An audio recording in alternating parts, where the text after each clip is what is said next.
Hi friends, welcome back to my channel. പുതിയൊരു വീഡിയോയിലേക്ക് ഏവർക്കും സ്വാഗതം.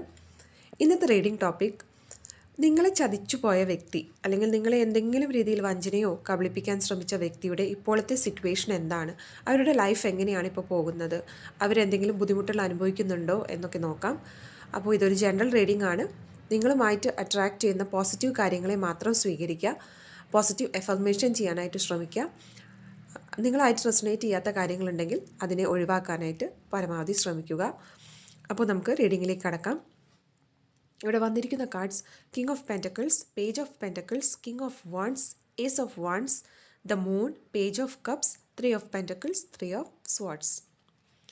നിങ്ങളുടെ ആ ഒരു വ്യക്തി ഒരു പണസംബന്ധമായ കാര്യങ്ങളിൽ ഏർപ്പെടുന്നതായിട്ടാണ് ഇവിടെ വ്യക്തമാക്കുന്നത്. അല്ലെങ്കിൽ അവർക്ക് എന്തോ ഒരു ഫിനാൻഷ്യൽ ഗെയിൻ അല്ലെങ്കിൽ ഒരു ഫിനാൻഷ്യലായ നേട്ടത്തിന് വേണ്ടിയാണ് അവർ നിങ്ങളിൽ നിന്നും അകന്നത് അല്ലെങ്കിൽ നിങ്ങളെ കബളിപ്പിക്കാൻ ശ്രമിച്ചത് എന്നാണ് ഇവിടെ വ്യക്തമാക്കുന്നത്. അവർക്ക് അവരുടേതായ ഒരു ലോകം തന്നെ സൃഷ്ടിക്കാൻ അല്ലെങ്കിൽ ഒരു അതോറിറ്റി കിട്ടാനായിട്ട്, ഒരു അധികാരവും പവറും അല്ലെങ്കിൽ ഈ ഒരു ഫിനാൻഷ്യലിലൂടെ അവർക്ക് പലതും നേടിയെടുക്കാൻ പറ്റും എന്നൊരു തോന്നലിലൂടെയാണ് അവർ കടന്നു പോയിരുന്നത്. അവർ പുതിയൊരു തുടക്കമൊക്കെ ഇടാൻ ആഗ്രഹിക്കുന്നു. എല്ലാം കൊണ്ടും ഒരു ലോകം കീഴടക്കുക അല്ലെങ്കിൽ പല കാര്യങ്ങളും വിചാരിച്ച പോലെ നേടിയെടുക്കാൻ, അത് കൂടുതലുമായിട്ട് ഫിനാൻഷ്യലായ കാര്യങ്ങളാണ് ഇവിടെ കാണാൻ സാധിക്കുന്നത്. അങ്ങനത്തെ ഒരു കാര്യങ്ങളിലൊക്കെയാണ് അവർ ഏർപ്പെട്ടിരുന്നത്, അല്ലെങ്കിൽ അങ്ങനെയാണ് അവരുടെ ലൈഫ് പോയിക്കൊണ്ടിരുന്നത്. പക്ഷേ ഇപ്പോഴത്തെ ഒരു സിറ്റുവേഷൻ എന്ന് വെച്ചിട്ടുണ്ടെങ്കിൽ അവരൊരു കടുത്ത മാനസിക പിരിമുറുക്കത്തിലൂടെ കടന്നു പോകുന്നതായിട്ടാണ് ഇവിടെ കാണാൻ സാധിക്കുന്നത്. ആരുമായിട്ട് എന്തോ സെപ്പറേഷൻ ആയതുപോലെയോ അവർ വിചാരിക്കാത്ത രീതിയിലുള്ളൊരു തകർച്ച അവരുടെ ലൈഫിൽ ഇപ്പോൾ വന്നിട്ടുണ്ടെന്നാണ് കാണാൻ സാധിക്കുന്നത്. ഒരു മിഥ്യാധാരണയിലൊക്കെ ആയിരുന്നു അവർ പോയിരുന്നത്. ഇപ്പോൾ അവർക്കൊരു കൺഫ്യൂഷൻ സ്റ്റേജിലും കാര്യങ്ങൾക്കൊരു തീരുമാനമെടുക്കാൻ പറ്റാത്തൊരു ഘട്ടത്തിലൊക്കെയാണ് നിൽക്കുന്നത്. അതായത് അവർക്ക് പല ചിന്തകൾ ഉണ്ടായിരുന്നത് അവരുടെ ഒരു ആവേശത്തിന് അവർക്ക് തോന്നിയ കാര്യങ്ങളായിരുന്നു.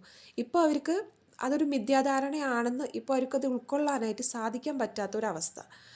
അവരൊരുപാട് കാര്യങ്ങൾ അറിയാനും അവരുടെ ഓരോ ചുവടിലും അവർക്ക് വേണ്ടതായ അറിവുകൾ നേടാനായിട്ട് അവർ ശ്രമിച്ചിരുന്നു. ഒരു ടീനേജറായി നിൽക്കുന്ന ഒരു വ്യക്തിയുടെ എനർജിയൊക്കെ ആയിരുന്നു. എടുത്തു ചാടുക, ആലോചിക്കാതെ എടുക്കുന്ന തീരുമാനങ്ങൾ, അങ്ങനെ ഒരു ഘട്ടത്തിലൂടെയൊക്കെയാണ് ആ വ്യക്തി സഞ്ചരിച്ചിരുന്നത്. പക്ഷേ എന്തായാലും അവരുടെ ഒരു ലക്ഷ്യമെന്ന് പറയുന്നത് ഒരു ഫിനാൻഷ്യൽ ഗെയിൻ തന്നെയാണ് എന്നാണ് ഇവിടെ വ്യക്തമാക്കുന്നത്. പക്ഷേ ഇപ്പോഴത്തെ ഒരു വളരെ പരിതാപകരമായ ഒരു സ്ഥിതിയിലൂടെയാണ് മാനസികമായിട്ട് ആ വ്യക്തിക്ക് അത്ര നല്ല അനുഭവമല്ല ഇപ്പോൾ പോയിക്കൊണ്ടിരിക്കുന്നത്. അവരെന്തോ മാനസികമായിട്ട് വളരെ ബുദ്ധിമുട്ടുകൾ അനുഭവിക്കുന്നുണ്ട്. ഒരു വിട്ടുനിൽക്കലോ കാര്യങ്ങളിൽ നിന്നോ വ്യക്തികളിൽ നിന്നോ ഒക്കെ എന്തോ ഒരു വിട്ടുമാറി നിൽക്കുന്നതായിട്ടാണ് ഇവിടെ സൂചിപ്പിക്കുന്നത്.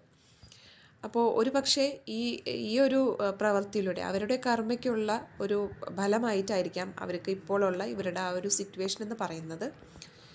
അപ്പോൾ ഇന്നത്തെ റീഡിംഗ് ഇതുവരെ.